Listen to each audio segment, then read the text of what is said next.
All right. Welcome, everyone.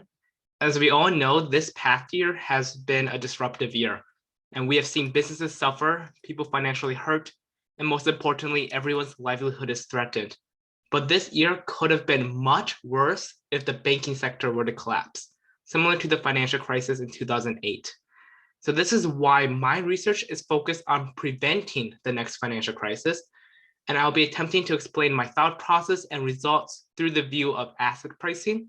So without further ado, this is my research on how financial intermediary leverage and volatility can explain asset returns.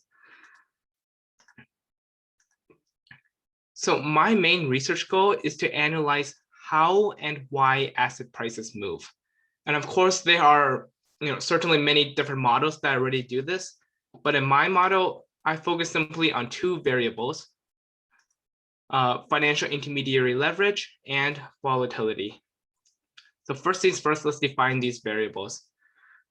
Financial intermediaries are banks that transact in the marketplace on behalf of their clients, which may be other banks or individuals. And then leverage is debt relative to equity. So total financial intermediary leverage is an intermediary's total debt relative to total equity. And finally, volatility means how much an asset fluctuates. So for instance, this blue line here moves much more than that black line, and thus the blue line is more volatile. And I chose these variables because first, intermediaries play an essential role in allocating assets, and they are essentially the gears of the financial system. And second, volatility can reflect fear in the market, and this helps me see how people are managing risk. So in previous years, researchers have focused on analyzing those two variables independently. For example, researchers have previously examined the relationship between volatility and asset returns, and separately, the relationship between intermediary leverage and asset returns. But recently, researchers have begun to hint at a possible interaction between volatility and intermediary leverage. So in the research paper, Financial Intermediaries and the Cross-Section of Asset Returns, there was a table that correlated intermediary leverage with volatility. That correlation was negative 0.37, and this was enough for me to develop an initial assumption that volatility, along with intermediary leverage, is an interaction that is worth researching. And since no one has examined this interaction before, I decided to research on it. So this leads me to my research question. Does the joint interaction of intermediary leverage and volatility affect asset returns? So I'm going to answer this question later, but before I do that, I'm going to give you a brief overview on how this interaction can affect how this might work out. All right, so this right here is a circular flow diagram on the joint interaction between intermediary leverage and volatility. So let me just go through this with you. When there is increased volatility, markets don't like the uncertainty, and hence total equity shrinks. And with more uncertainty comes more risk, and intermediaries want to reduce the risk, which makes them get rid of risky assets. And right here, this is probably the hardest part, but leverage increases, and let me explain why. Right here's the leverage ratio, and as mentioned before, equity shrinks, and this inadvertently causes the left side to increase in value, and thus the final leverage ratio increases. All right, moving on, when intermediaries get rid of risky assets, and when many of them do it at the same time, there's a market downturn that occurs, and this leads to a vicious cycle of more volatility and more uncertainty. And this is the theory of why asset prices move during a crisis. Now, you're probably interested in what the interaction looks like. And this is what, to help you visualize, I created this graph, which plots the interaction between intermediary leverage and volatility. Please focus only on the blue dashed line, which was derived from the orange line. And so first, please note the significant drops in the magenta ovals. And what makes these drops unique is that it coincides with every major recession, which is shaded in gray, and also it counts the 1998 hedge fund crisis, where there was a systemic financial crisis, where there was a bailout. And this shows the predictive power of the interaction because it is able to identify every systemic financial crisis. And what makes something systemic is that over-leveraged intermediaries suffer losses that forces them to sell in higher quantity, and it creates panic in the market, which causes even more intermediaries to sell. So that's what makes it more systemic. Now I'm going to talk about the methodologies to quantify how asset prices move in response to this interaction. So there are two regression methodologies that many economists employ to explain asset returns. The first method is the time series analysis, and the key word here is time. This method explains how intermediary leverage and volatility vary over time to affect asset returns. And the second methodology is the cross-section analysis, also known as the Fama-Macbeth regression. In this method, I'm trying to explain how returns vary across assets in response to intermediary leverage and volatility. One thing to note is that when I do these regressions, I pretend to go back in time to make predictions using my model. And by doing so, I'm able to compare my predicted value to what actually happened. All right, so let's begin to establish my argument with the first method. This is an oversimplified version on the time series analysis, but these original graphs that I created allow for you to observe my thought process and how I quantify this relationship. So to demonstrate this to you, I will use only volatility because it is more distinct and clear, but this process was also applied to intermediary leverage and the interaction. So when I plot volatility represented by this black line here against asset returns, which is represented by the green line, I observe an inverse relationship, which is most pronounced in this red oval area. To confirm this relationship, I use a simple linear regression between volatility and asset returns. So when volatility rises and asset returns decrease, I get this negative slope in the regression. And this slope is represented here in my table. As you can see, it's negative 1.63.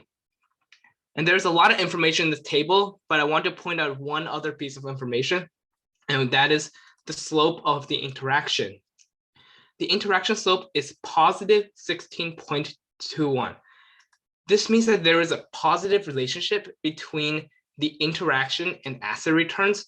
And that means, when the interaction increases, asset returns increase, and or more importantly, when the interaction drops, just like in the magenta ovals on the previous slide, asset returns also drop.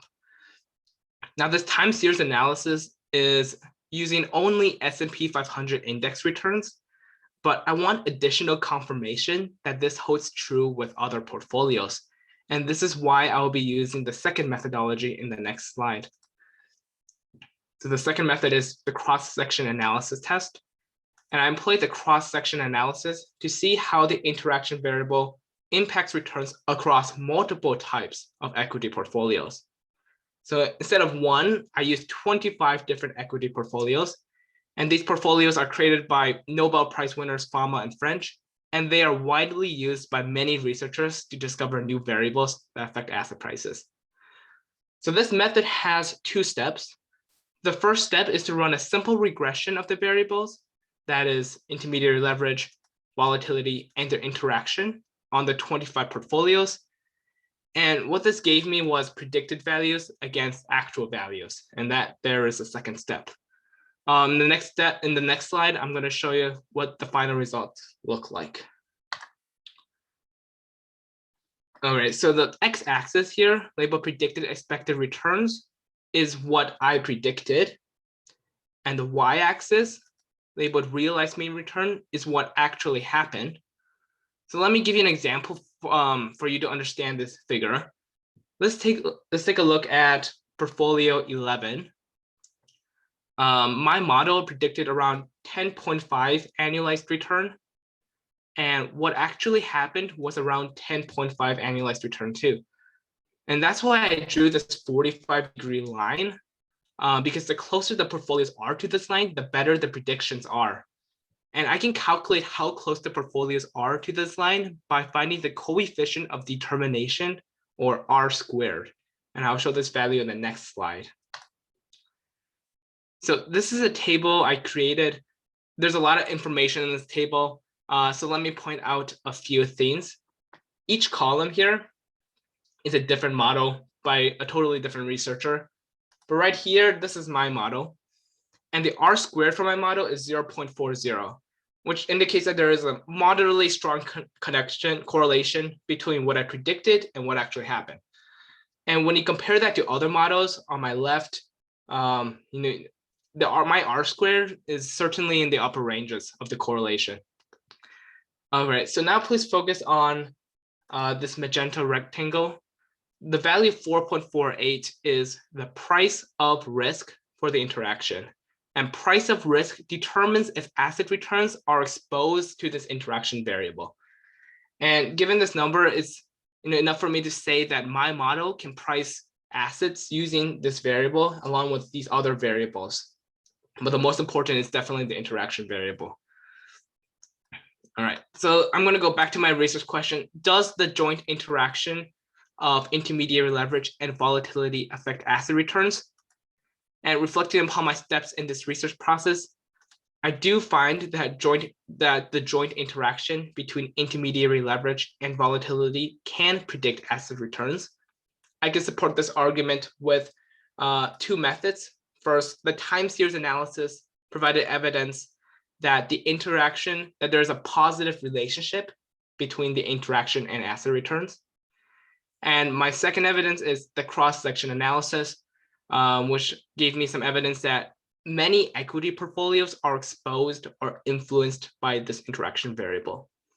And this conclusion affirms my initial assumption that the interaction between intermediary leverage and volatility is priced into asset returns. All right, right now I'm just going to give you a brief overview of my entire research process, and this will just be in a nutshell. So I began with the topic of asset pricing. I wanted to figure out how and why asset prices move. I landed on certain variables, which are intermediary leverage, volatility, and the interaction.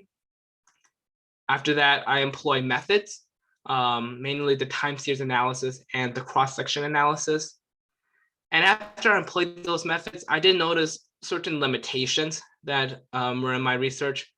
I think the most prominent one was the data timeframe. It's relatively small. It began in 1990 and ends in 2012. And this lack of data prevents robust analysis in multiple different time periods and market conditions. But nevertheless, my results were statistically significant.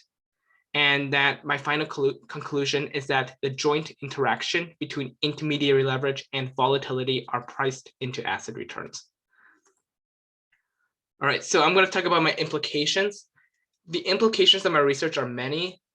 Let's begin by talking about my potential impact, the potential impact of my research to society. So the leverage ratio that I used in my research is currently implemented by the Federal Reserve, and they call it the supplementary leverage ratio. And using this leverage ratio, the Federal Reserve requires intermediaries to hold excess capitals to prevent financial crisis. Some in the banking community, however, have voiced their opinion against the supplementary leverage ratio, saying that it limits their ability to intermediate effectively in the marketplace. So that begs the question, do we still need the supplementary leverage ratio? My research affirms the need for a supplementary leverage ratio, but I do propose that the optimal leverage ratio vary according to the volatility of the market. Because with this extra lens of volatility, intermediaries are able to evaluate evolving risk in the market, especially when they are leveraged. And this is all in the hopes of preventing a next financial crisis. Now let's move on to the impact of my research to the field of finance.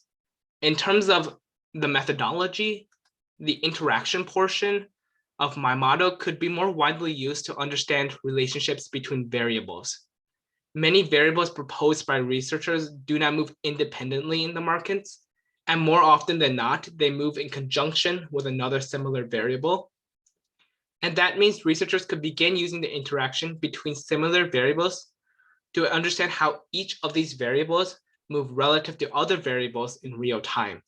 And this will lead to more refined insights in identifying variables that may help prevent the next financial crisis.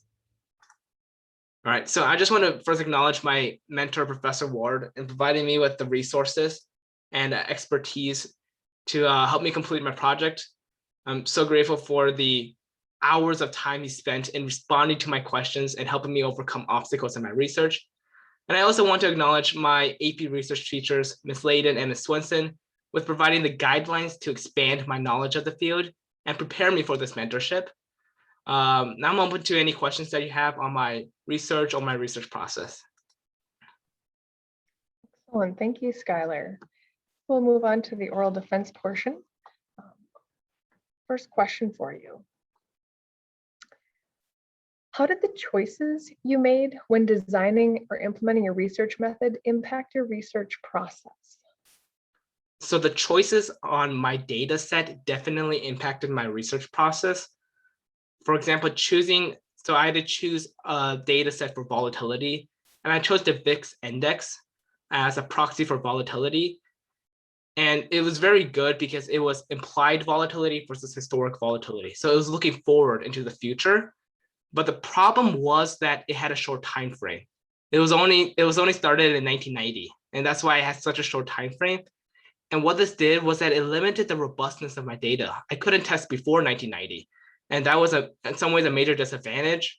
Because that meant I had to attempt to explain as much as I can in that time period, or to encounter as many recessions as possible, to understand as much as I can given that small time period.